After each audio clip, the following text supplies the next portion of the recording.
Female cop stops Billionaire's convoy. He sees her and falls in love at first sight. A caramel-skinned female officer with sharp instincts and an unshakable sense of justice takes on a regular traffic stop. But nothing about what happens next is regular. How do you handle unexpected attraction, especially when it comes from someone completely out of your world? Let me know in the comments. This is not just a love story, it's about courage, trust, secrets, and the surprising turns that fate can take when two people from completely different worlds cross paths. She was just doing her job. He was on his way to close the biggest deal of his life. She never expected the billionaire behind the tinted window to step out. He never expected the officer stopping his convoy would steal his breath. From this moment forward, their lives changed. But nothing about it was easy. Welcome back to the channel, my beautiful story family. Before we begin, let me say something really personal to me right now. We spend hours making these videos and hope that they reach a lot of people around the world. One of my goals is to share valuable lessons about love, humility, and kindness so we can have a better world. I would be glad to know that these lessons get to people in different parts of the world, so please let me know where you're watching from. Thank you for being a part of our growing community. We see your comments, your support, and your love. It means everything. Now, let us begin. The sun hung low over the horizon, painting the sky in streaks of orange and gold as Janelle Pierce leaned against her patrol car, her sharp eyes scanning the quiet stretch of road ahead. It was a sleepy afternoon in Crestwood, the kind where the hum of cicadas drowned out everything else. She adjusted her cap, the weight of her badge pressing against her chest, a reminder of why she was here, keeping this town safe, no matter how small it seemed. The radio crackled faintly beside her, but she ignored it, her focus locked on the distant rumble growing louder by the second. A convoy of sleek black SUVs roared into view, kicking up dust as they barreled through the school zone. Janelle's jaw tightened. The speed limit was 25, and these guys were pushing 60. Easy. She clocked the lead vehicle with her radar gun, 62 miles per hour. Her hand shot to her radio. "Dispatch, I've got a speeder on Maple. Multiple vehicles. I'm pulling them over." Without waiting for a response, she flipped on her lights and peeled onto the road, the siren cutting through the stillness like a blade. The convoy slowed reluctantly and pulled to the shoulder. Janelle stepped out, her boots crunching against gravel, her posture rigid but calm. She approached the second vehicle, the one she'd clocked, her hand resting lightly on her holster, more habit than threat. The tinted window rolled down, revealing a driver in a crisp suit, his face a mask of irritation. "Do you know why I stopped you?" Janelle's voice was steady, edged with authority. The driver smirked, glancing at her like she was an inconvenience. "I'm on a schedule, officer. Whatever it is, can we make this quick?" 62 in a school zone isn't quick. It's reckless. License and registration. Before the driver could respond, a voice cut through from behind her, smooth and commanding. "Is there a problem, officer?" Janelle turned, her gaze landing on a man stepping out of the lead SUV. He was tall, broad-shouldered, his tailored suit screaming money in a way that made her stomach twist. His dark hair was swept back, and his eyes, piercing green, locked onto hers with an intensity that caught her off guard. This had to be the guy in charge. She straightened, refusing to let his presence rattle her. "This isn't Wall Street," she said, her tone sharp. "You don't get to buy your way out of reckless driving." The man raised an eyebrow, a flicker of amusement crossing his face. "I wasn't aware I was trying to. I'm just asking a question." "Then here's your answer. Your convoy's tearing through a school zone like it's a racetrack. Kids walk here. Families live here. You don't get a pass because you've got fancy cars and a tight schedule." He studied her for a moment, his lips twitching into a half smile. "Fair enough. I'll take it up with my team. But I'm curious, What's your name? Janelle narrowed her eyes. Officer Pierce. And I don't need your curiosity. I need your driver's license and registration. Knox, he said, ignoring her demand as he stepped closer, his hands casually in his pockets. Elliot Knox. I like a woman who doesn't bend. She bristled, her fingers tightening around her notepad. And I like people who follow the law. Tell your driver to hand over his documents, or this stops being a conversation. Knox chuckled, a low sound that sent an unexpected shiver down her spine. He nodded to the driver, who begrudgingly complied, passing the paperwork through the window. Janelle took it without breaking eye contact with Knox, her pulse ticking up despite herself. There was something about him, confidence bordering on arrogance, but with a spark of something else she couldn't place. Charm, maybe. Or danger. As she scribbled the ticket, Knox leaned against his SUV, watching her every move. You're not from around here, are you, Officer Pierce? What's that got to do with anything? She shot back, tearing the ticket free and handing it to the driver. Just an observation. You've got a fire most small-town cops don't. Makes me wonder what brought you to Crestwood. Maybe I like the quiet, or maybe I just don't like billionaires who think rules don't apply to them. She met his gaze head-on, daring him to push her further. He grinned, unfazed. I don't think rules don't apply. I just think some rules are negotiable. You'd be surprised how often people agree when you know how to ask. Then you're asking the wrong person. This isn't negotiable. She nodded toward the ticket. Tell your team to slow down, or next time it's not just a fine. Knox tilted his head, his eyes tracing her face like he was memorizing it. Next time, huh? So you're hoping to see me again? Janelle's cheeks flushed, but she masked it with a scowl. I'm hoping you learn to drive like a normal person. Stay out of my town if you can't. He laughed outright this time, a sound that echoed in the still air. Oh, I don't think I can stay away now. You're too interesting, Officer Pierce. She turned on her heel, heading back to her patrol car before he could see the crack in her composure. His voice followed her, smooth and teasing. Take care, Janelle. I'll be seeing you. She slid into her seat, slamming the door harder than necessary, her heart pounding against her ribs. Who did this guy think he was?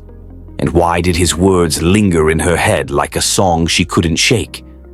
As the convoy pulled away, she caught Knox watching her through the rearview mirror, that same half-smile playing on his lips. Something told her this wasn't the last she'd see of him, and part of her, against all reason, wasn't sure she minded. Back at the station, Janelle tossed the ticket file onto her desk, trying to shake the encounter from her mind. Her partner, Mike, glanced up from his coffee. Rough stop. Some rich jerk and his entourage, she muttered, dropping into her chair. Thinks he owns the road. Mike grinned. Sounds like you gave him hell. I tried. He's one of those types, too smooth for his own good. Elliot Knox. You heard of him? Mike's eyebrows shot up. Knox, as in the tech billionaire? Guy's worth more than this whole county. What's he doing out here? No idea. Didn't ask. Janelle rubbed her temples, the memory of Knox's green eyes flashing unbidden. He's trouble, though. I can feel it. Trouble's your specialty, Mike teased, but his tone softened. You okay? You look rattled. I'm fine, she snapped, sharper than she meant. Just tired of people thinking they're above the law? Mike shrugged, letting it drop, but Janelle couldn't shake the unease curling in her gut. Knox wasn't just some entitled prick. He'd looked at her like he saw something she didn't, like he knew something she didn't. And that laugh, it echoed in her ears, taunting her. Across town, Elliot Knox sat in the back of his SUV, the hum of the engine a dull roar beneath his thoughts. His assistant, Claire, glanced at him through the rearview mirror. You're quiet. Everything all right? Fine, he said, his voice distant. He tapped his fingers against the armrest, replaying the stop in his mind. Officer Pierce, Janelle, had fire in her, a kind he hadn't seen in years. Not since. He pushed the thought away, his jaw tightening. "You're thinking about her," Claire said, a knowing edge to her voice. "The cop. She's different," he admitted, almost to himself. Not afraid to push back. "Most people just nod and take the check." Claire smirked. "Sounds like she got under your skin." "Maybe." He leaned back, staring out the window as Crestwood blurred past. "Find out everything you can about her. Where she's from, why she's here. I want to know who Janelle Pierce really is." "Planning a move already?" Claire asked, half joking. Knox didn't answer, but the corner of his mouth lifted. He wasn't sure what he was planning, not yet. All he knew was that Janelle Pierce had walked into his world in 10 seconds flat, and he wasn't ready to let her walk out of it just yet. Back at the station, Janelle's phone buzzed, pulling her from her thoughts. An unknown number. She frowned, answering cautiously. "Pierce." "Officer Pierce," a familiar voice purred through the line. "It's Elliot Knox. I hope I'm not interrupting." Her breath caught, irritation flaring. "How'd you get this number?" "I have my ways," he said, amusement lacing his words. "I just wanted to apologize for earlier. You were right, I should have kept my team in line." She didn't buy it for a second. "Save it." "What do you want?" "To talk," he said simply. "You're not like anyone I've met, Janelle. I'd like to know why." "Then you're wasting your time. I'm not here to entertain you." She hung up before he could respond, her hands trembling slightly. Who was this guy, and why wouldn't he leave her alone? More importantly, why did part of her want him to keep trying? As the night deepened, Janelle stared out the station window, the quiet town stretching before her. Something had shifted today, a thread pulled loose in the fabric of her life. And somewhere out there, Elliot Knox was holding the other end, tugging her into a game she wasn't sure she could win. What would you do if someone completely unexpected stole your attention in just 10 seconds? Drop your answers below. The night settled over Crestwood like a heavy blanket, the air thick with the scent of pine and the distant hum of crickets. Janelle sat alone in her small apartment above the hardware store, the glow of a single lamp casting her shadow against the wall. She replayed the day in her mind. Elliot Knox's voice on the phone, smooth as silk and twice as slippery, refusing to fade. She'd hung up on him, but the echo of his words lingered, gnawing at her. She shook her head, pouring herself a glass of water, determined to wash him out of her thoughts. He was just another rich guy with too much ego, nothing she hadn't handled before. Yet her pulse quickened every time she remembered those green eyes locking onto hers, like he'd seen straight through her armor. Across town, in a sprawling estate perched on the edge of Crestwood's limits, Elliot Knox paced the polished hardwood of his study. The room was a fortress of wealth, floor-to-ceiling bookshelves, a desk carved from mahogany, and a view of the valley that stretched into the dark. But his mind wasn't on the empire he'd built or the deals waiting for his signature. It was on her, Janelle Pierce. He stopped by the window, hands clasped behind his back, the memory of her defiance playing on a loop. She hadn't flinched, hadn't bowed, not even a little. Most people melted under his gaze, eager to please or at least to profit. Not her. She'd stood there, all sharp edges and steel, and it had lit something in him he couldn't ignore. "Claire," he called, his voice low but firm.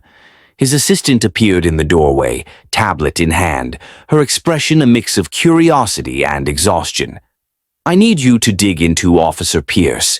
Everything. Where she came from, what she's running from, why she's here. Don't leave anything out." Claire arched an eyebrow, tapping her stylus against the screen. "You're really stuck on this one, huh? She's just a cop, Elliot." "She's not just anything," he snapped, then softened, running a hand through his hair. "There's something about her." I need to know what it is." "All right," Claire said, her tone skeptical but resigned. "I'll get someone on it. But don't expect her to be flattered when she finds out you're poking into her life." "She won't find out," he said, his eyes glinting with a mix of determination and something sharper. "Not yet." Claire nodded and left, leaving Knox alone with his thoughts. He poured a glass of bourbon, the amber liquid catching the light as he swirled it. Janelle Pierce wasn't just a puzzle. He felt her pulling at him, a thread he couldn't resist tugging. He'd built a fortune on instinct, and every instinct screamed that she was more than she seemed. He took a sip, the burn steadying him. Whatever she was hiding, he'd find it. And when he did, he'd make sure she couldn't walk away from him so easily. The next morning, Janelle strode into the station, her boots echoing against the linoleum floor. The usual buzz of chatter fell silent as she passed, heads turning, eyes avoiding hers. She frowned, unease prickling up her spine. Mike met her at her desk, his face grim, a manila folder clutched in his hand. "What's going on?" she asked, dropping her bag onto her chair. "You're not gonna like this," Mike said, handing her the folder. "Internal affairs. They're suspending you, effective immediately." Janelle's stomach dropped. She flipped open the file, scanning the report. Words like excessive force and unprofessional conduct jumped out, tied to yesterday's stop with Knox's convoy. "This is bullshit," she said, her voice rising. "I wrote a ticket. That's it. Who filed this?" "Anonymous complaint," Mike said, his jaw tight. "Came in last night. Chief's hands are tied. Says it's procedure while they investigate." "Procedure?" She slammed the folder down, her hands shaking with fury. "This is a setup. You know it, I know it. Who's behind this, Mike?" He hesitated, glancing around the room. No proof, but Knox's name's floating around. His driver wasn't happy, and guys like that don't let slights go. Janelle's blood ran cold, then hot. Elliot Knox. Of course. She'd bruised his ego, and now he was hitting back. "That son of a bitch," she muttered, grabbing her keys. "He thinks he can bury me? He's got another thing coming." "Janelle, wait," Mike called, but she was already storming out, her mind racing. Suspension meant no badge, no gun, no authority, just her, alone, against a man who could buy the whole damn town if he wanted. She climbed into her truck, gripping the wheel until her knuckles whitened. This wasn't just about a ticket anymore. Knox had made it personal, and she'd be damned if she let him win. Meanwhile, Knox sat in his office, Claire sliding a thin dossier across his desk. "Janelle Pierce," she said. "Born in Chicago, rough upbringing, foster homes, juvie record sealed. Joined the force young, bounced around precincts before landing here 2 years ago. No family, no ties, keeps to herself."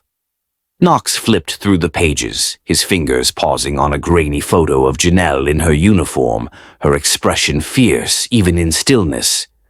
"No family," he echoed, leaning back. "She's running from something." "Or someone," Claire added. "There's gaps in her file, months unaccounted for. She's good at covering her tracks." "Not good enough," he said, a slow smile spreading. "Keep digging. I want the whole story." As Claire left, Knox's phone buzzed, a text from an unknown number. "You want to play games, Knox?" "I don't break that easy." His smile widened. "Janelle." She knew he was behind it, and she was fighting back. Good. He liked a challenge. He typed a reply. "I'm not playing, Officer Pierce. I'm just getting started." Back in her truck, Janelle stared at her phone, Knox's message glowing on the screen. Her suspension loomed over her, a trap she couldn't escape. Not yet. But she wasn't defenseless. She'd faced worse than a billionaire with a grudge. Whatever Knox was after, she'd make him regret crossing her. The war was on, and she'd fight it her way. Dirty if she had to. Janelle's truck rumbled down the back roads of Crestwood, the engine's growl a match for the storm brewing in her chest. Knox's text burned in her mind. "I'm not playing Officer Pierce. I'm just getting started." She tossed her phone onto the passenger seat, but its presence felt like a live wire, sparking every time she glanced at it. Suspension or not, she wasn't about to sit still while he toyed with her life. She'd spent years building walls around her past, and no slick billionaire was going to tear them down with a fake complaint and a smug smile. She needed answers, proof he was behind this, and she'd dig until she found them. Her first stop was the station's back entrance, where Mike waited with a stack of files he'd borrowed from the evidence room. He slid them through her window, his voice low. "You're on thin ice, Janelle. Chief's watching me too now." "Then stop helping me," she said, flipping through the papers. "I didn't ask for a babysitter." "Yeah, well, you're stuck with one." He nodded at the files. "That's everything on Knox's convoy, registration, driver logs. Something's off. Look at the timestamps." She did, her eyes narrowing. The logs showed the convoy leaving a warehouse on the edge of town an hour before she'd stopped them, except that warehouse was owned by Titan Industries, not Knox's company. Titan was his biggest rival, a name she'd heard whispered in precincts back in Chicago. "This doesn't add up," she muttered. "Why's Knox running cars out of their turf?" "Exactly," Mike said. "And that IA report?" The complaint came through a burner email, but the IP traces to a server Titan's been linked to before. Someone's setting you up, and it's not just Knox flexing. Janelle's grip tightened on the files. A frame job, not just revenge. Someone wanted her out of the picture, and they were using Knox as the bait. Or was he in on it? Her head spun with questions, each one a loose thread she couldn't tie off yet. "I need more," she said. "Keep your ears open. I'm going hunting." That night, Crestwood's annual charity gala lit up the town square, a glittering affair of string lights and overdressed locals pretending they belonged among the elite. Janelle hadn't planned to go. Suspended cops didn't exactly get invites, but a tip from an old contact had dragged her there. Titan's CEO, Victor Grayson, was attending, and if he was behind her suspension, she'd catch him in the act. She slipped in through the service entrance, dressed in a borrowed black dress that hugged her frame, her hair pulled back tight. No badge, no gun, just her wits and a recorder tucked in her clutch. The crowd buzzed with laughter and clinking glasses, the air thick with perfume and pretense. Janelle kept to the edges, scanning faces, when a familiar voice stopped her cold. "Are you following me?" She turned, and there he was, Elliot Knox, leaning against a pillar, a champagne flute dangling from his fingers. His suit was midnight blue, tailored to perfection, and those green eyes pinned her in place. Her pulse jumped, but she masked it with a scowl. "Are you following me?" he smirked, taking a sip. "Would you believe me if I said I came for the champagne?" "No," she said flatly, stepping closer despite herself. "I'd believe you're here to gloat. Suspension's a nice touch. Your idea, or just a happy accident?" Knox's smile faltered, a flicker of surprise crossing his face. "Suspension? What are you talking about?" "Don't play dumb," she snapped. "Your driver's ticket turns into an IA report overnight?" "I'm not buying the coincidence." He set the glass down, his expression shifting to something harder. "I didn't file anything. If someone's coming after you, it's not me." "Then who?" she pressed, her voice low and fierce. "Because your convoy's tied to Titan, and now I'm off the force. Explain that." Knox's jaw tightened, his gaze darting past her as if searching the room. "Titan," he muttered, almost to himself. "Grayson's been looking for leverage, if he's using you to get to me." "Me?" Janelle laughed, sharp and bitter. "I'm not your pawn, Knox. I'm the one getting screwed here." He stepped closer, his voice dropping. You think I'd waste my time framing a small-town cop? I don't need to. I saw you, Janelle. I see you, and I don't let go of what interests me. But this isn't my move. Her breath hitched, his words sinking in like hooks. He was too close, his cologne a faint tease of cedar and smoke, and for a moment she couldn't tell if he was lying or if she wanted him to be. Then prove it, she said, her chin lifting. Help me figure out who's pulling the strings, or stay out of my way. Knox studied her, a slow smile curling his lips. You're asking me to team up? Dangerous move, Officer Pierce. I'm not asking, she shot back. I'm telling you, you owe me. He chuckled, low and warm. Fair enough, but you might not like what we find. Before she could respond, a shadow moved through the crowd. Victor Grayson, his silver hair catching the light, his eyes scanning the room. Janelle tensed, her instincts screaming. Knox followed her gaze, his demeanor shifting from playful to predatory. There's your answer, he said quietly. Grayson's here and he's watching you. Janelle's hand brushed the recorder in her clutch, her mind racing. If Grayson was behind the frame, he'd slipped up by showing his face. But why her? And why now? She glanced at Knox, his focus locked on Grayson, and realized she'd just stepped into a war she didn't fully understand, one where she was both target and weapon. Stick with me tonight, Knox said, his tone leaving no room for argument. We'll get your proof, but you're not doing this alone. She wanted to argue, to shove him off and storm after Grayson herself, but something in his voice, steady, almost protective, held her back.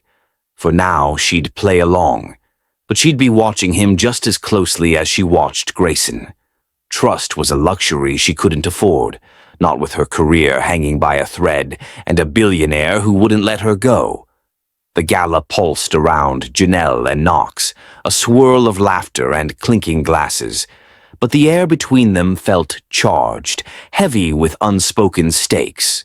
Victor Grayson had vanished into the crowd after their brief glimpse, leaving Janelle's nerves on edge and Knox's presence an unwelcome anchor. She'd agreed to stick with him for now, but every glance he threw her way tightened the knot in her chest. He wasn't just a bystander in this mess, he was part of it, whether he admitted it or not. And yet as they moved through the room, his hand brushing her elbow to guide her past a cluster of guests, she couldn't shake the heat creeping up her spine. Let's get a drink, Knox said, his voice cutting through the noise as he nodded toward the bar. You look like you need one.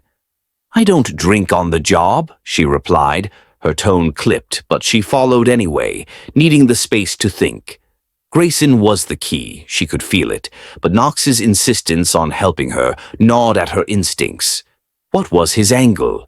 They reached the bar, a sleek slab of marble under dim lights, and Knox leaned in, ordering 2 whiskeys without asking her. The bartender slid the glasses over, and Knox pushed one toward her, his fingers lingering on the rim. You're not on the job tonight, Officer Pierce.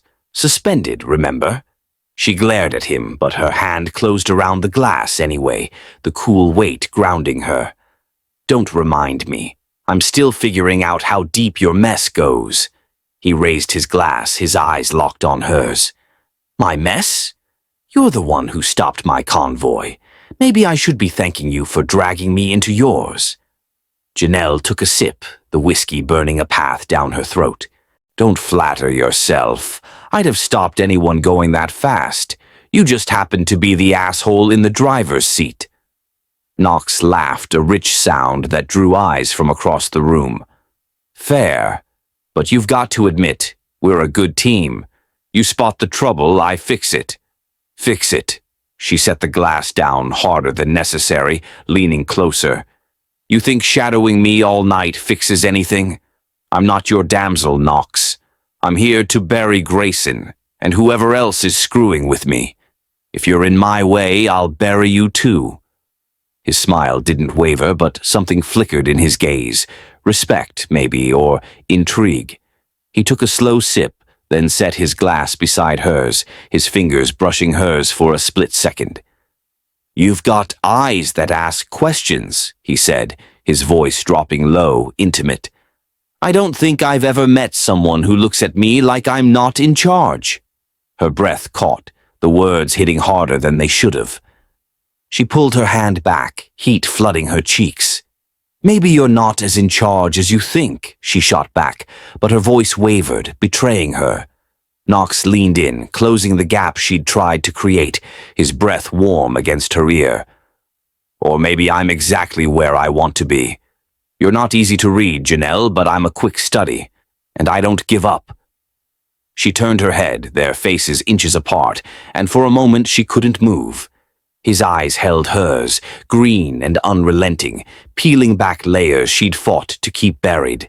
She hated how he made her feel, off balance, exposed, seen. "You don't know me," she said, forcing the words out, "and you're not going to." "Then why haven't you walked away yet?" he countered, his voice a challenge. She didn't have an answer, not one she'd admit. The tension coiled tighter, a live wire sparking between them. She could smell his cologne again, that damn cedar and smoke, and it scrambled her thoughts. He was persistent, too persistent, and part of her, a part she despised, wanted to see how far he'd push. "Back off, Knox," she said finally, stepping away, her heart hammering. "I'm not here for you." He didn't follow, but his gaze tracked her as she moved through the crowd, her steps deliberate but unsteady. "You will be," he called after her, soft enough that only she'd hear. One way or another.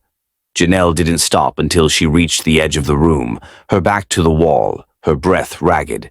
She pressed her palms against the cool surface, willing her pulse to slow. He was a distraction, a dangerous one, and she couldn't afford it. Grayson was still out there, pulling strings, and her suspension was just the beginning. But Knox's words clung to her, his confidence shaking her more than she'd admit. She'd walked away, but the pull lingered, a thread she couldn't snap. Across the room, Knox watched her go, his glass still in hand. He'd pushed too hard, maybe, but he'd seen the crack in her armor, felt it in the way she'd hesitated. She was fire and steel, and he was hooked, deeper than he'd planned. Grayson could wait. For now, Janelle Pierce was the prize he hadn't expected to chase, and he'd be damned if he let her slip through his fingers. Janelle slipped out of the gala's glow, the night air biting at her skin as she shook off Knox's voice echoing in her head.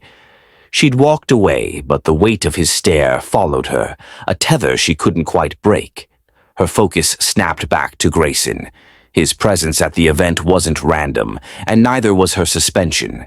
She needed evidence, something concrete to tie him to the frame job, and she wasn't waiting for Knox to play hero.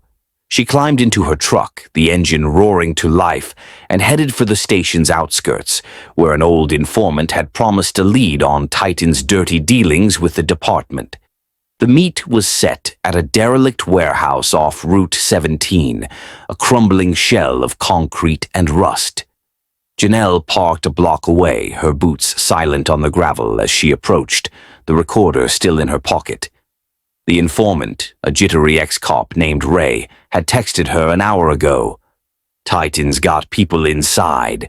Check the evidence lockup logs." She'd barely stepped into the shadows when headlights flared behind her, tires screeching. She spun, hand reaching for a gun she didn't have, suspended meant unarmed, and cursed under her breath as three figures emerged from a black sedan, faces obscured by hoods. "Pierce," one growled, his voice rough. "You should have stayed home." She bolted, adrenaline surging, but they were faster, cutting her off near the warehouse doors. A fist caught her jaw, sending her staggering, and before she could recover, a bag was yanked over her head, the world going dark. Her hands were bound, her body shoved into the sedan's trunk. Panic clawed at her, but she forced it down, counting turns, listening for clues, anything to fight back when the chance came. The car stopped after what felt like miles, and she was dragged out, the bag ripped off.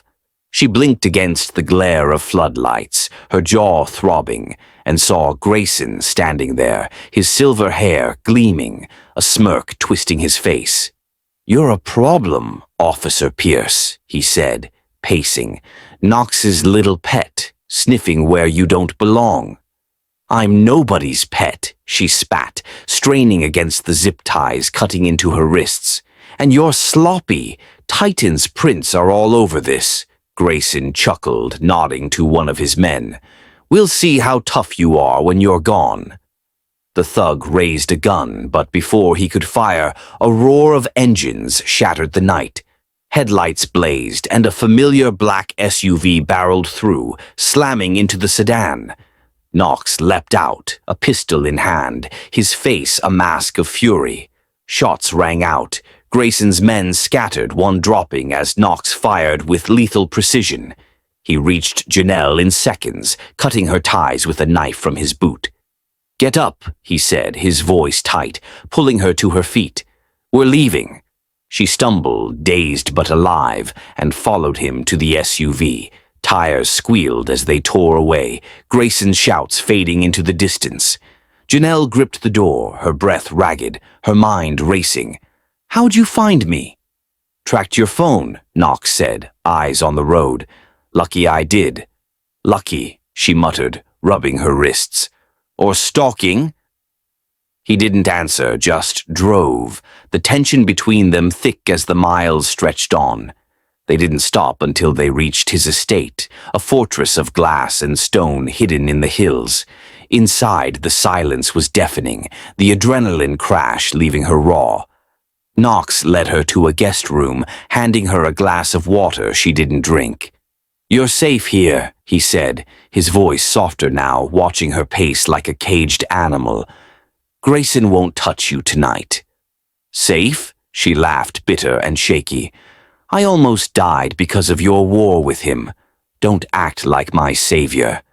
"I'm not," he said, stepping closer, his hands in his pockets like he was holding himself back. "But I couldn't let you go down." "Not like that." She stopped pacing, meeting his gaze, and something cracked inside her. The fight, the fear, the way he'd charged in, it hit her all at once, and she hated how much she needed it.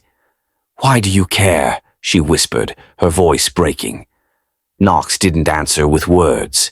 He closed the distance, slow, deliberate, giving her time to pull away. She didn't. His hand brushed her cheek, gentle against the bruise blooming there, and she flinched but didn't retreat. "You're a mess," he murmured, his thumb tracing her jaw. "So are you," she said, her breath hitching as his touch lingered. She should have pushed him off, walked out, but her walls were crumbling, and he was there, steady and warm. Their lips met, not a crash, but a quiet collision, tentative at first, then deepening with a raw, aching need. It wasn't wild or frantic. It was slow, deliberate, each kiss peeling back layers they'd both guarded too long. They moved to the bed, clothes shed in silence, the air heavy with unspoken things. His hands were careful, mapping her skin like he was learning her. And she let him, her fingers threading through his hair, pulling him closer. It wasn't about heat. It was about trust, fragile and new, building in the quiet spaces between breaths.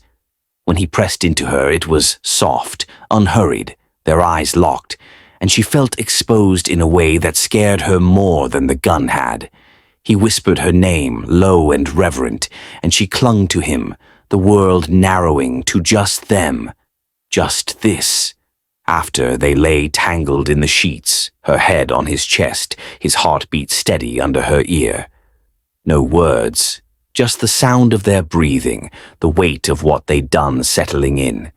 She didn't know what came next, but for now, she let herself rest, vulnerable and unguarded, in the arms of the man who'd saved her, and maybe broken her too.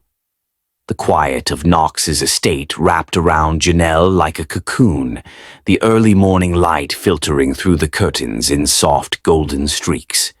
She lay still, her cheek pressed to his chest, the steady thud of his heartbeat grounding her after the night they'd shared. It had been raw, unguarded, a collision of need and vulnerability that left her reeling. She hadn't planned to let him in, not like this, but the rescue, the way he'd held her, had cracked something open. Now, in the stillness, the weight of it pressed against her, demanding words she wasn't sure she could give. Knox stirred, his arm tightening around her for a moment before he opened his eyes, finding hers in the dimness. "You're still here," he said, his voice rough with sleep, a faint smile tugging at his lips. "Didn't have much choice," she replied, sitting up slowly, the sheet slipping to her waist. "You're the one with the keys to this castle." He chuckled, propping himself on an elbow, but his gaze softened as it lingered on her. "You could have run. You didn't." She looked away, the truth of that stinging more than she'd admit. Running was her instinct, always had been. But last night, she'd stayed. She pulled her knees to her chest, wrapping her arms around them, and took a breath.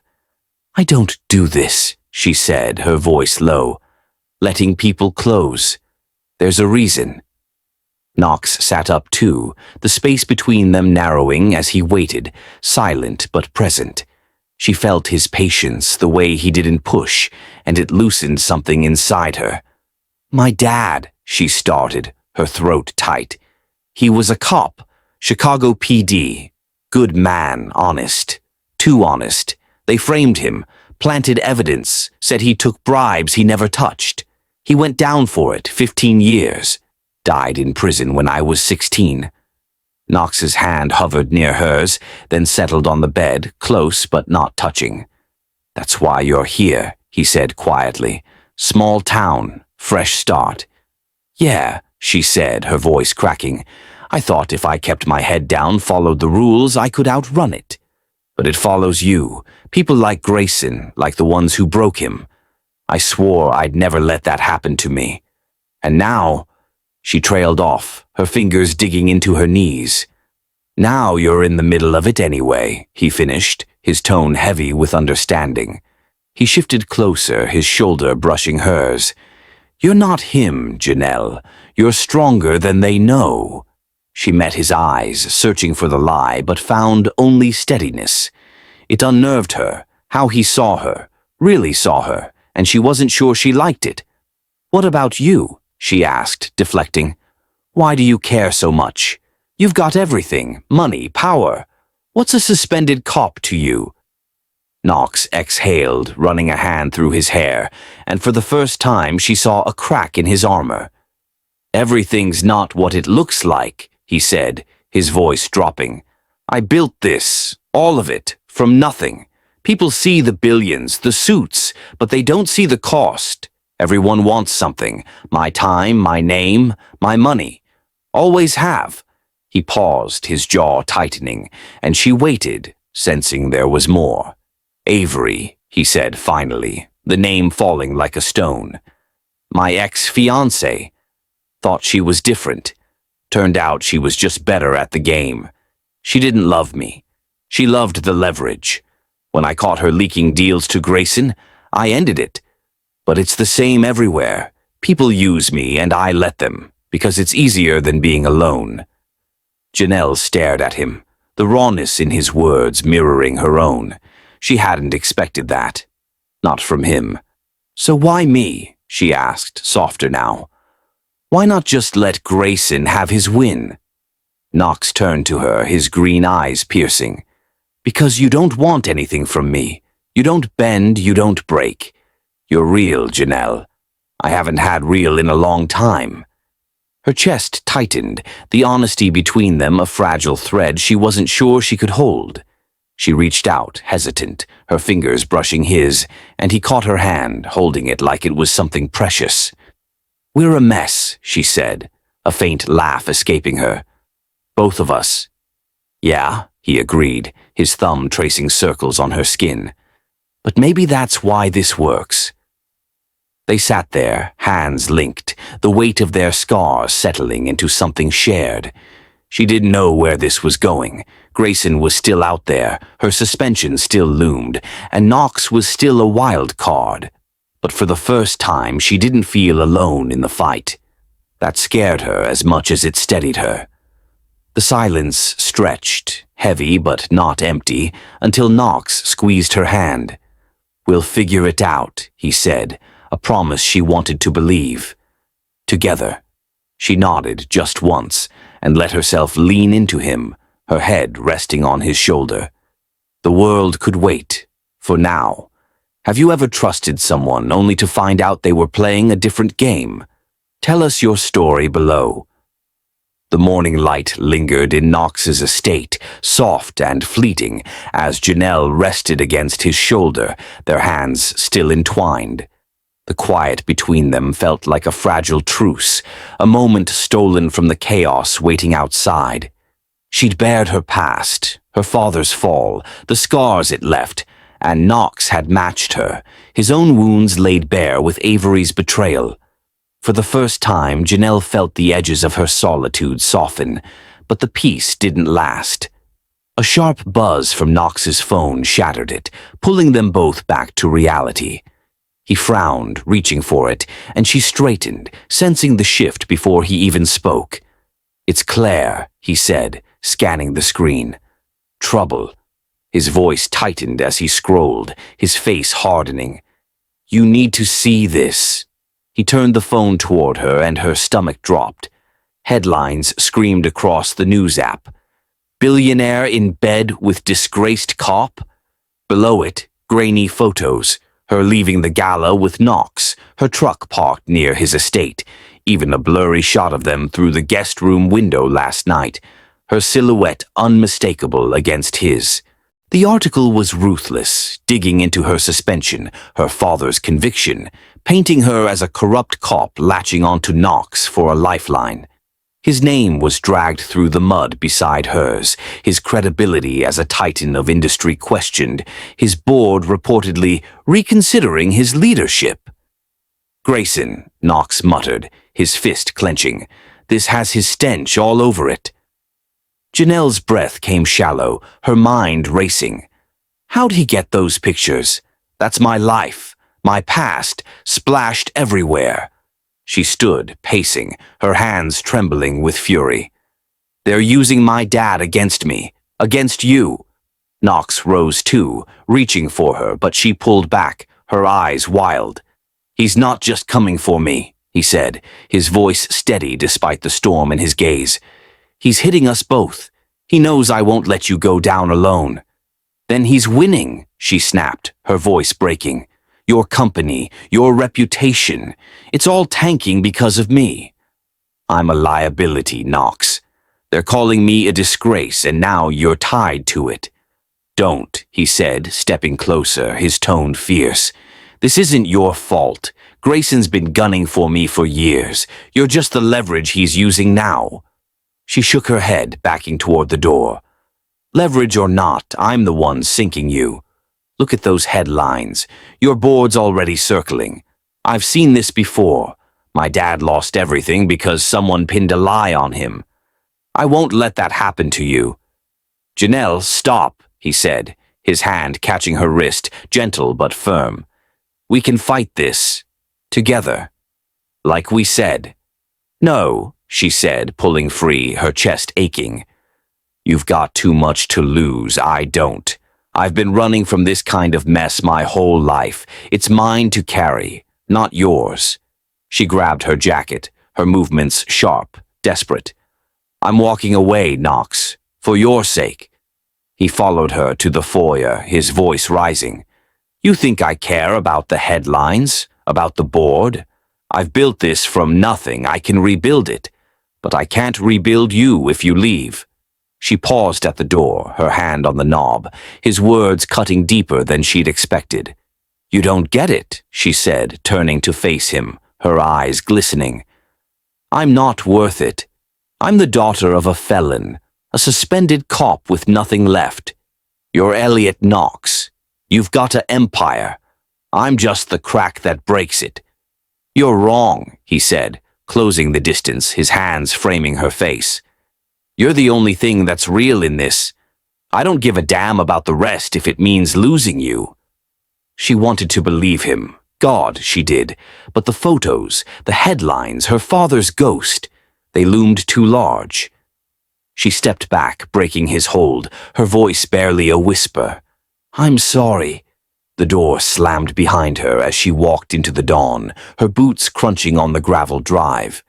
She didn't look back, couldn't, even as her heart screamed to turn around. Knox stood frozen, watching her go, his hands falling to his sides. The silence of the estate swallowed him, the weight of her absence heavier than any boardroom betrayal. Grayson had struck, and he'd hit hard, not just at his empire, but at the one thing he hadn't known he'd fight for. Janelle climbed into her truck, the engine rumbling to life, and drove. No destination, just motion. The headlines replayed in her mind, a vicious loop. But it was Knox's face, pleading, broken, that haunted her most. She'd walked away to save him, but the cost was a hollow ache she couldn't outrun. Janelle's truck rattled down the empty highway, the hum of the engine a poor shield against the storm in her head. She'd left Knox standing in his doorway, his words, "I can't rebuild you if you leave," clinging to her like damp clothes. The headlines still burned behind her eyes, her father's shame twisted into a weapon against them both. She'd walked away to protect him, but the ache in her chest grew with every mile, a quiet doubt whispering that she'd made the wrong call. Her phone buzzed on the seat. Knox, probably, but she ignored it, gripping the wheel tighter. She needed space, time to think, away from his pull and Grayson's games. Back at the estate, Knox stood in the wreckage of his silence, the echo of the slamming door still ringing.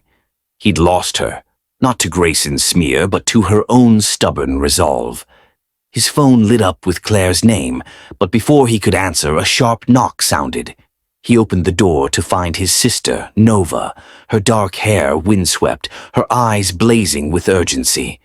She shoved a tablet into his hands, her voice cutting through the haze. "You need to see this now." Knox scanned the screen, emails, timestamps, a trail of digital dirt. "Avery," Nova said, pacing. "She's behind the leaks, those photos, the headlines. She fed them to the press. And guess who's pulling her strings? Declan Rowe, her new fiancé, your biggest rival." Knox's jaw clenched, the name hitting like a punch. Declan Rowe wasn't just a competitor, he was a predator, a former cop turned private security mogul who'd clashed with Knox over contracts worth billions. "Avery and Rowe," he muttered, the pieces clicking. "She's not just after me, she's using Janelle to bury us both." "There's more," Nova said, her tone grim. "Rowe's got ties to a rogue crew, ex-cops, mercenaries. They're moving on something big. I don't know what, but Janelle's name came up in their chatter." Knox's blood ran cold. He grabbed his keys, already halfway to the door. "Find her. Now." Meanwhile, Janelle's drive took her past Crestwood's limits, the road narrowing into a stretch of shadowed pines. She didn't see the van until it swerved in front of her, forcing her to slam the brakes. Before she could react, the doors flew open, and masked figures rushed out, yanking her from the cab.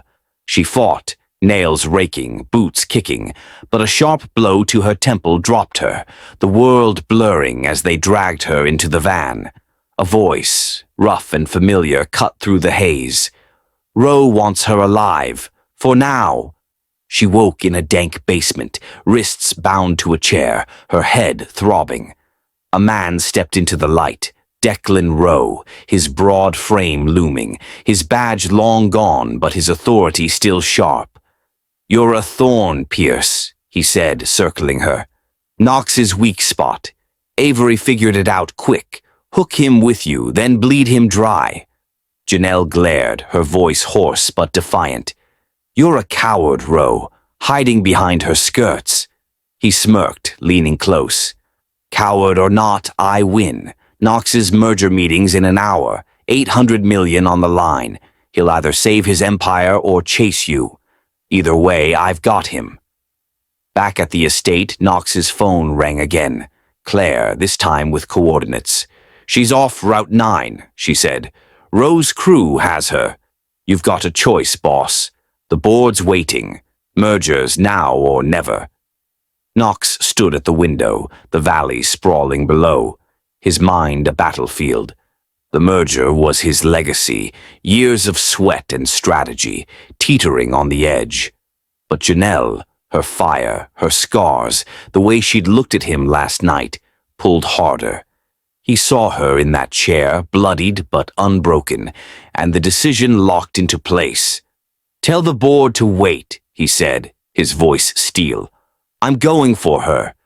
Nova grabbed his arm as he headed for the garage. "Elliot, if you miss this, Rowe wins anyway. Grayson's in his pocket. They'll carve you up." "Then they'll have to try harder," he said, shaking her off. "She's not collateral." He tore out in his SUV, the engine roaring as he sped toward Route 9, his knuckles white on the wheel. The merger could burn. Janelle wouldn't. Rowe had miscalculated, thinking he'd choose power over her. He'd underestimated what she meant, what she'd become. The clock ticked down, but Knox drove faster, the stakes higher than any deal he'd ever chased. Knox's SUV tore through the winding roads of Route 9, the engine's growl a match for the fury boiling in his chest. Janelle was out there, caught in Rowe's trap, and every second he spent racing toward her sharpened his resolve. The merger, $800 million, his board's trust, his empire's future, faded into static. Nova's warning rang in his ears, but it didn't matter. Rowe and Avery had played their hand, banking on his ambition to keep him chained to the boardroom. They'd misjudged him. Janelle wasn't a pawn. She was the line he wouldn't cross. Back in the city, the boardroom buzzed with tension, suits and ties shifting uncomfortably as the clock ticked past the merger's deadline. Claire stood at the head of the table, stalling, her phone clutched tight. "He's on his way," she lied, her voice steady despite the sweat beading on her brow. The chairman, a grizzled man with a permanent scowl, slammed his pen down. "This is unacceptable. Where the hell is Knox?" The door swung open and Knox strode in, his suit rumpled, his eyes blazing. The room fell silent, every head turning. He didn't sit, didn't apologize, just stood there, hands in his pockets, his presence a storm. "I'm walking out," he said, his voice cutting through the hush. "You don't get to own me if I'm losing the only person who sees me." A murmur rippled through the table, shock and outrage colliding. The chairman stood, red-faced. "You're throwing away everything. 800 million, your legacy. For what? Some cop?" "She's not some cop," Knox snapped, his gaze sweeping the room. "She's more than this deal, more than any of you. You want my company? Fight for it without me." He turned on his heel, leaving the boardroom stunned, Claire's faint "go get her" trailing after him as he hit the elevator. The drive to Route 9 blurred into instinct, his phone pinging with Claire's last update, coordinates pinning Janelle to an abandoned mill. He skidded to a stop, dust clouding the air, and grabbed the pistol from his glove box. The mill loomed ahead, its broken windows glinting like teeth. He moved fast, silent, his pulse a steady drum as he slipped inside. Janelle sat in the center of the room, bound to a chair, her lip bloodied but her eyes fierce. Rowe paced nearby, a gun in hand, barking orders to two armed thugs. "Knox'll fold," he sneered. "Merger's too big. She's just bait." "Then you're dumber than you look," Janelle rasped, her voice defiant despite the strain. "He's not coming." Rowe smirked, raising his gun to her temple. "We'll see." A shot cracked through the air, not Rowe's but Knox's, dropping one thug with a clean hit to the chest. Chaos erupted. The second thug spun, firing wild, but Knox ducked behind a rusted beam, returning fire with lethal calm. Bullets ricocheted, metal sparking, and Janelle twisted in her chair, kicking out to trip Rowe as he lunged for cover. He stumbled, cursing, and Knox seized the moment, charging forward. He tackled Rowe, the gun skittering across the floor, and landed a brutal punch that snapped Rowe's head back. "Stay down," Knox growled, pinning him as sirens wailed in the distance, Claire's backup call paying off.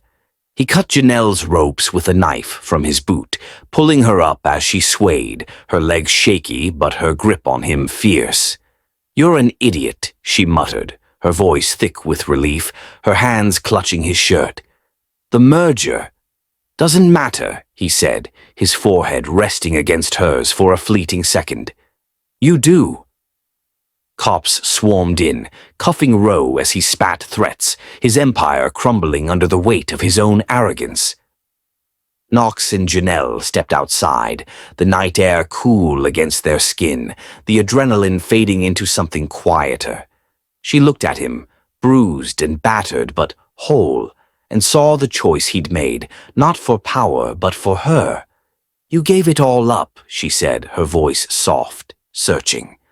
"Not all," he replied, his hand finding hers, steady and sure. "Just the parts that don't fit anymore." The night air hung heavy around the abandoned mill as Knox and Janelle stood together, the chaos of the shootout fading into the wail of sirens and the shuffle of cops dragging Declan Rowe away. Janelle's hand gripped Knox's, her knuckles white against his skin, her breath uneven but steadying. The blood on her lip glistened under the floodlights, a stark reminder of how close he'd come to losing her. He'd walked away from an $800 million merger, from his boardroom empire, and the weight of that choice settled over him, not as regret, but as clarity. She was here, alive, and that was enough. "You're an idiot," she said again, her voice rough, but laced with something softer, her eyes searching his. "You didn't have to do that." "Yeah, I did," he replied, his thumb brushing her cheek, careful of the bruise blooming there. "You're worth it, Janelle. More than any deal."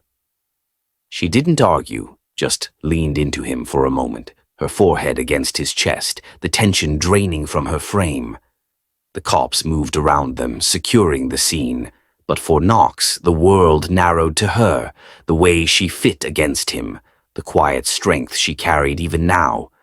He'd chosen her over everything, and he'd do it again. They drove back to his estate in silence, her head resting against the window, his hand on the gear shift inches from hers. The adrenaline crash left them raw, exposed, but together. When they reached the house, she followed him inside without a word, shedding her torn jacket by the door. He poured 2 glasses of water, handing her one, and they sat on the couch, the space between them small but charged. "I'm sorry," she said finally, staring into the glass, "for dragging you into this. Rowe, Grayson, my past, it's a mess and you got caught in it." "Don't," he said, setting his glass down, turning to face her fully. "I walked in with my eyes open. You didn't drag me anywhere. I chose this. Chose you." Her lips twitched, a faint smile breaking through the exhaustion. "You're stubborn as hell, you know that?" "Takes one to know one," he shot back, and she laughed, a quiet sound that eased the knot in his chest. They sat there, the night stretching out, and for the first time he felt like they might actually make it, past the danger, the lies, the scars. But when morning came, she was gone. Knox woke to an empty bed, the sheets cool where she'd been. The guest room was bare, no jacket, no trace of her, just a folded note on the kitchen counter. His heart sank as he picked it up, her handwriting sharp and hurried. "I can't stay." "You've given up too much already. Don't look for me." No goodbye, no explanation, just a clean break, like she'd never been there at all. He crumpled the paper, his jaw tight, and stared out the window at the empty drive. She'd run. Not from him, he knew, but from the wreckage she thought she'd caused. He wanted to chase her, to drag her back, but something in her words stopped him. She needed this, whatever it was, and he had to let her go. Months passed, slow and heavy, the seasons shifting from summer's heat to autumn's crisp bite. Knox threw himself into work. Not the boardroom, not the mergers, but something new. The headlines had faded. Rowe's arrest and Avery's exposure dismantling their smear campaign, but the damage lingered. His board had ousted him in a quiet coup, the merger lost to a rival firm, and his name still carried a shadow. He didn't fight it. Instead, he turned his fortune outward, pouring millions into charity, shelters, youth programs, anything to keep his hands busy and his mind off her. His latest project was personal, reforming police oversight. He'd seen the rot firsthand, Rowe's corruption, the frame job on Janelle's father, the way the system chewed up good people and spat them out. He partnered with Nova, who'd taken to the cause with her own fierce energy, digging into policy, lobbying for transparency, funding independent watchdogs. They set up a foundation in Crestwood, a quiet nod to where it all began, and Knox spent his days in meetings, his nights poring over reports, chasing a purpose that felt bigger than himself. But Janelle was never far from his thoughts. He'd catch himself scanning crowds, hoping for a glimpse of her dark hair, her sharp eyes. He didn't look for her, not actively, but he couldn't stop the ache, the way her absence carved a hollow in him. Claire noticed her dry comments about his moping a constant jab, but even she softened when he didn't snap back. Nova was blunter, cornering him one evening in his study, the room cluttered with files and coffee cups.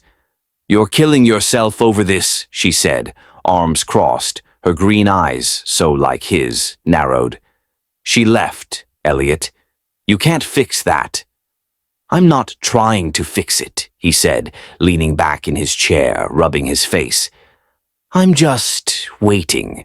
She'll come back when she's ready." "And if she doesn't?" Nova pressed, her voice gentler now. He didn't answer, just stared at the ceiling, the weight of her question settling in.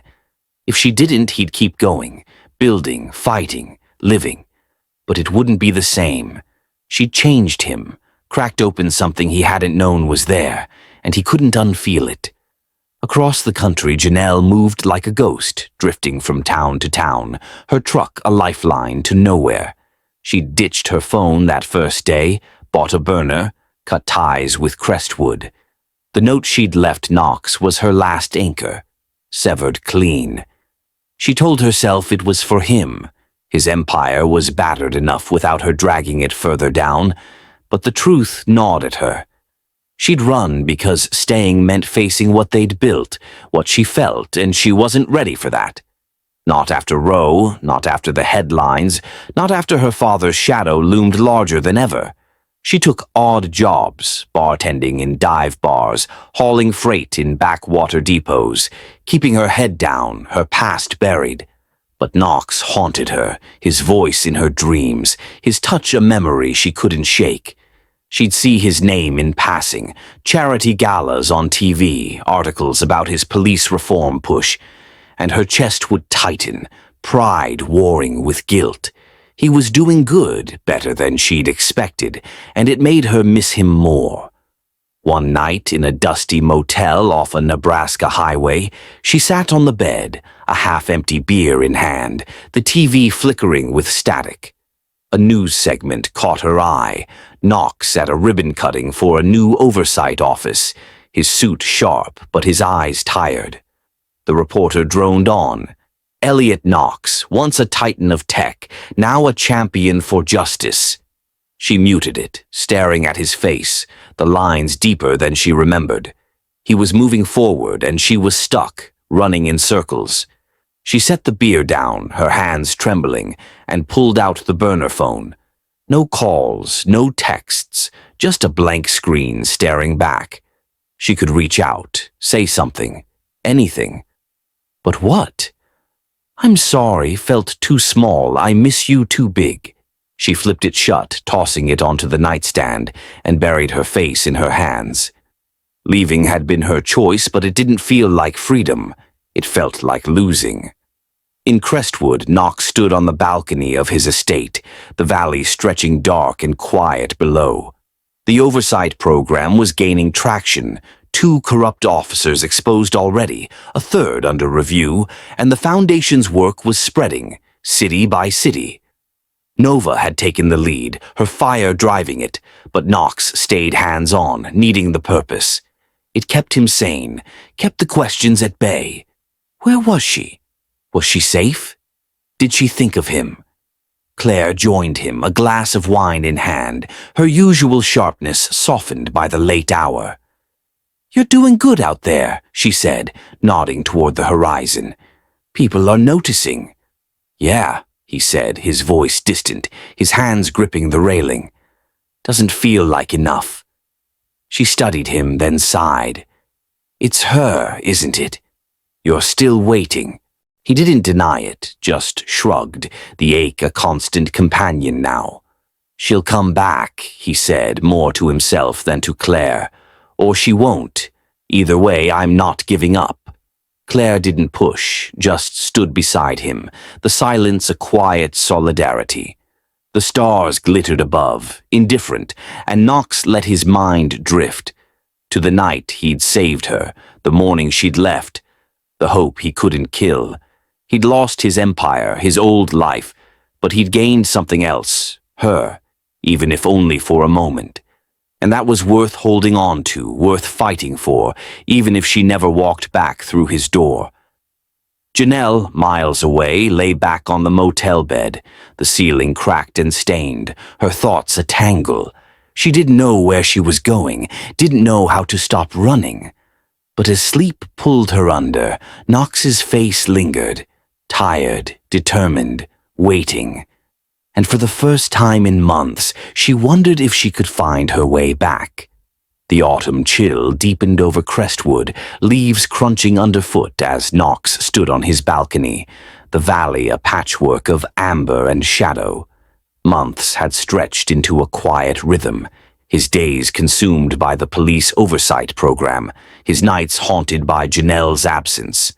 The Foundation thrived under Nova's sharp leadership, exposing corruption in 3 more precincts, and Knox's name was slowly clawing back respect, piece by piece. But the hollow in his chest remained, her note, "Don't look for me." A scar he couldn't erase. He'd stopped waiting for her to call, but he hadn't stopped hoping, a stubborn ember that refused to die. His phone buzzed, pulling him from the reverie. Monroe's name flashed, his old driver, the one Janelle had ticketed that first day, now a friend who'd stuck around after the convoy mess. Knox answered, his voice rough from disuse. "Yeah?" "You should come to the community center," Monroe said, his tone clipped but urgent. "Now, trust me." Knox frowned, grabbing his keys without a second thought. "What's going on?" "Just get here," Monroe replied, hanging up before Knox could press. The cryptic call gnawed at him as he drove, the familiar roads blurring past, his pulse ticking up with every mile. The community center loomed ahead, a squat brick building he'd funded last spring, its windows glowing against the dusk. He parked, stepping out into the crisp air, and pushed through the doors, the hum of voices and laughter spilling out. Inside, the gym buzzed with energy, kids darting around, their shouts echoing off the walls. A boxing ring sat at the center, worn but sturdy, and there she was, Janelle. She stood in the ring, gloves on, her hair pulled back tight, guiding a scrappy girl through a jab-cross combo. Her movements were sharp, fluid, her voice firm but warm. "Keep your guard up, Mia. Don't let me through." The girl nodded, grinning, and threw a punch that Janelle blocked with a quick tilt of her mitt. Knox froze, his breath catching. She looked different, leaner, her edges honed by months on the run. But it was her, unmistakably. The kids hadn't noticed him, but Monroe had, leaning against the wall with a knowing nod. Knox took a step forward, then another, drawn like gravity, until he was close enough to see the sweat on her brow, the focus in her eyes. She turned mid-instruction, and their gazes locked. The room didn't fade. It sharpened, every sound, every detail snapping into focus. Her lips parted, surprise flickering across her face, but she didn't look away. The girl in the ring glanced between them, confused, but Janelle waved her off. "Take 5, Mia," she said, her voice steady despite the tremor Knox could feel beneath it. He climbed into the ring, slow, deliberate, his heart hammering. She pulled off her gloves, tossing them aside, and faced him, her stance guarded but not closed. "Knox," she said, her tone a mix of wariness and something softer, something he couldn't name. "Janelle," he replied, his voice low, raw. "You're here." She nodded, wiping her hands on her shorts, her eyes flicking over him, his rumpled jacket, the lines etched deeper around his mouth. "Didn't think I'd stay gone forever," she said, but it sounded like a question, testing him. "I hoped you wouldn't," he admitted, stepping closer, the space between them shrinking. "I kept trying to fix the world so I wouldn't have to admit the part of it I missed most. Was you." Her breath hitched, her guard slipping just enough for him to see the crack. Months of running, of hiding, of missing him too. "You didn't have to fix anything," she said, her voice quieter now. "I left because I thought I was breaking you." "You didn't," he said, firm, his hand reaching for hers but stopping short. "You made me better. I walked away from the merger, the board. None of it mattered without you. I've been building something real, Janelle. Oversight, reform. It's working, but it's not enough if you're not here." She stared at him, the weight of his words sinking in, and for a moment she didn't speak. Kids milled around, their chatter a distant hum, but the ring felt like a world apart. "I didn't know where I fit," she said finally, her voice breaking. "After Roe, the headlines, my dad's ghost, I thought I'd just drag you down again." "You don't drag me anywhere," he said, closing the gap, his fingers brushing hers now, tentative but sure. "You push me. You see me. The real me, not the billionaire, not the headlines. I need that. I need you." She didn't pull away, her hand curling into his, the contact a lifeline. "I've been teaching these kids," she said, glancing at the ring, the gloves, the hope in their faces. "Trying to give them what I never had. A chance. I didn't plan to come back, but I couldn't stay away." "Then don't," he said, his voice a plea and a promise. "Stay. With me. We'll figure it out. Together." She looked at him, really looked, and the walls she'd built trembled. "You're still stubborn," she murmured, a faint smile tugging at her lips. "Always," he replied, matching her smile, his thumb tracing her knuckles. "But I'm yours, Janelle, if you'll have me." She didn't answer with words, just stepped into him, her arms sliding around his waist, her head tucking against his chest. He held her tight, the months apart melting into the warmth of her, the steady beat of her heart against his. The kids cheered, a sudden burst of noise that made them both laugh, breaking the tension. Mia climbed the ropes, grinning. "Is he your boyfriend, Coach?" Janelle pulled back, her cheeks flushing, but she didn't let go of his hand. "Something like that," she said, her eyes on Knox, soft and sure. He squeezed her hand, the world righting itself in that moment. She was back, not just in Crestwood, but with him, and he'd fight to keep her there, not with money or power, but with the truth they'd both laid bare. The road ahead wasn't clear. Grayson's shadow lingered, the oversight program faced pushback, but they'd face it side by side, stronger for the time apart.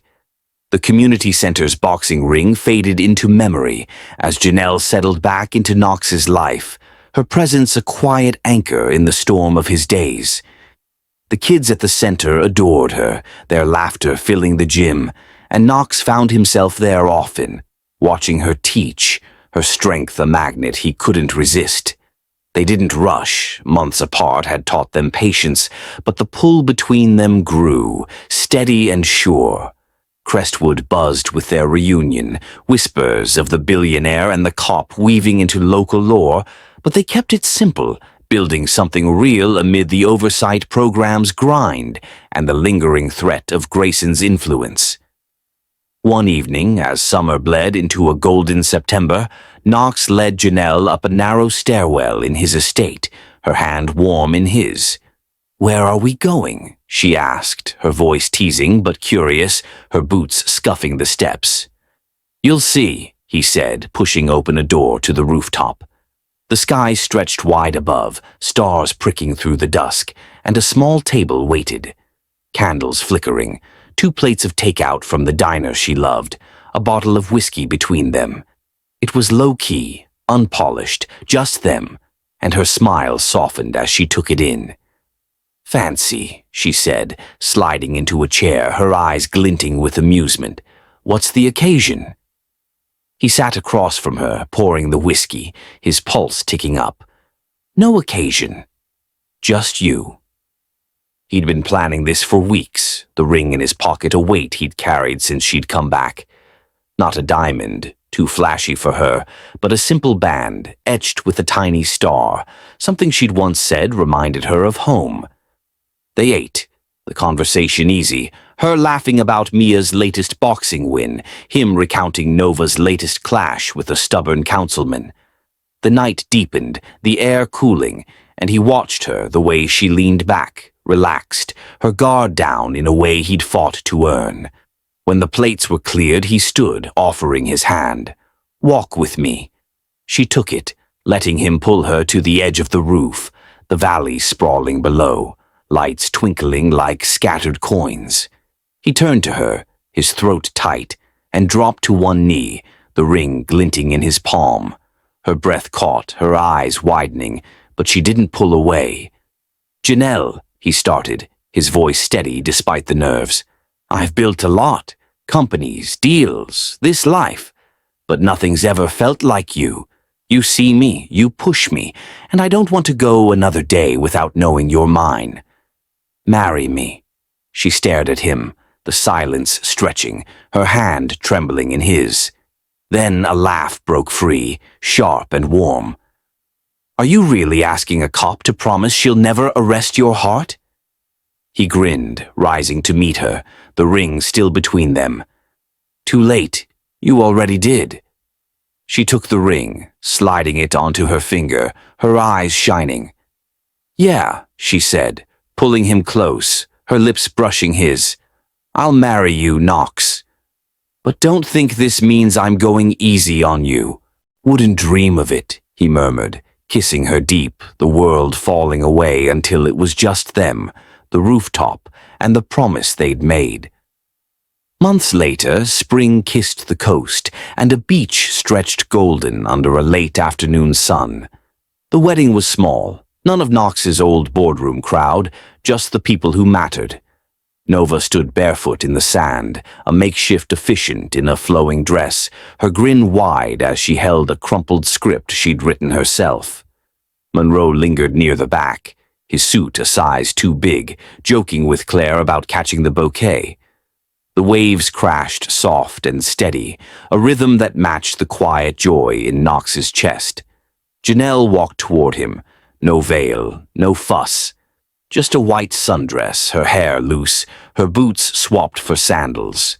She carried a handful of wildflowers, picked that morning, and her eyes locked on his, steady and sure. He wore a linen shirt, sleeves rolled up, the billionaire stripped down to the man she'd chosen. Nova cleared her throat, her voice carrying over the wind. "We're here because these 2 idiots couldn't stay apart," she began, earning a laugh from the handful of guests. Mike from the station, a few kids from the center, Claire wiping a rare tear. "Elliot, you're my brother, and I've seen you fight for a lot, but nothing like you fought for her. Janelle, you're a pain in the ass, but you're family now. So, let's get to it. Do you take him?" Janelle smirked, her hand finding Knox's. "Yeah, I do. And you, big shot?" Nova turned to him, eyebrow raised. "Always," he said, his voice thick, squeezing Janelle's hand. I do. Then kiss her already, Nova declared, tossing her script into the breeze.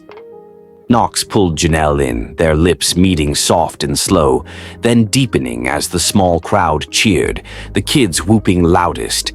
The kiss broke with her laughing against him, his arms tight around her, the ocean a witness to the life they'd claimed.